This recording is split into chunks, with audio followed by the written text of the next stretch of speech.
plant training. So there are several different plant training techniques that you can do on your autos. Some people do low stress training, some do topping, super cropping, the list goes on. What training do you recommend for folks that are looking to increase yields when growing autos? You can top autos. This is not you can. It's not that you can top them. You just have to do it right, right? So you have to. I would like do it at the third or fourth note, like early, early, early. You know, don't go wait too long, because what if you wait too long, then you might just stress her back into flower really quick. In the beginning, it won't be that crazy for her. You know, so if you do it early on, it's possible. And then, yeah, you can, of course, these guys who yield these crazy amounts of with autos, they train. They like train. They're in there all the time. You know, you have to expose the bud sides to make it possible. Otherwise, it's not gonna happen. Is it? For me personally, I don't do it so much, but I'm also coming often from a different perspective, right? I need to take photos of these plants. I need to move them around. I can't just like tie them somewhere here and somewhere there in my tent. You know, it has to be all movable.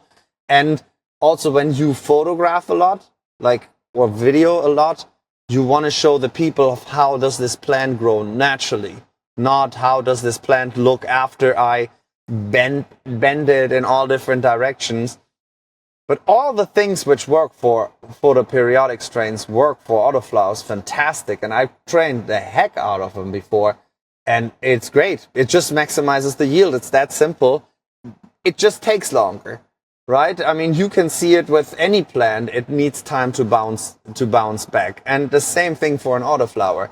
So every time you will train an auto, it will, depending on how heavy you train it, but we're probably going to set her back like a week or so. So that will make it take longer. So if you do it, you might as well make it worthwhile because you need to have that much more of a yield other than, finishing up quickly. Got it. Yeah, the best result I've ever gotten growing an auto was just low stress training. And I Yeah. grew Carmelicious by MSNL. This was, Uh-huh. geez, it had to have been 10 years ago now. And Oh, wow. I had 10 different seeds, and some of the plants I let grow naturally. I think two or three I let grow naturally. Two or three I did the low stress training on. I did some topping and compared everything, right? So the topping ones didn't do as good as just the low stress training ones, and they actually didn't do good as the one growing naturally as well. So the naturally grown ones with no training was about 5 to 6 ounces, and then the trained ones for low stress training was 7 to 8 ounces, and then the topping was I think it was 4 to 5 ounces. So it was all from seed, right? So there's differences in the phenotype expression. So this is I'm not a scientist. This is me just doing an experiment in my home and stuff like that. But this is what I observed. Oh, no, but I mean, that's how we can figure out what works best for us. I mean, I would say if you are depending on this plan on these plans, like, so meaning you don't want to just test it out, you probably have good chances if you top the auto right, you do it right, you train her over a long time, you probably have high chances that plant might be the biggest yielder. But we don't really need it anymore so much because we can train without the topping with low stress training. And it doesn't matter if it's bud clips or if you tie her down, just make sure that you have an even canopy in the end of the day.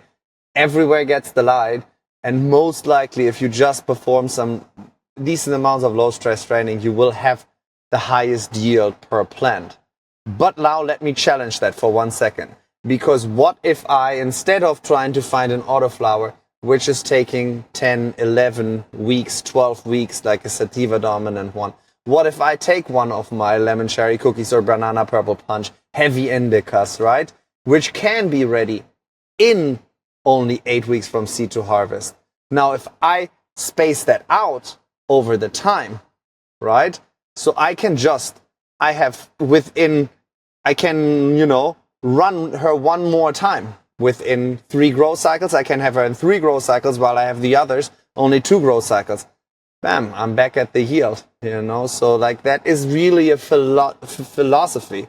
In that moment, I wouldn't even train her. Just let them go, do their thing, you know, do some light defoliation, minimum intervention, finish them in 8, maximum 9 weeks, be done with them, and can grow new instead of growing 12 weeks or something like that. So, and this is just, you know. This clip is brought to you by AC Infinity. Use discount code MrGrow at 15 to save on any of their products.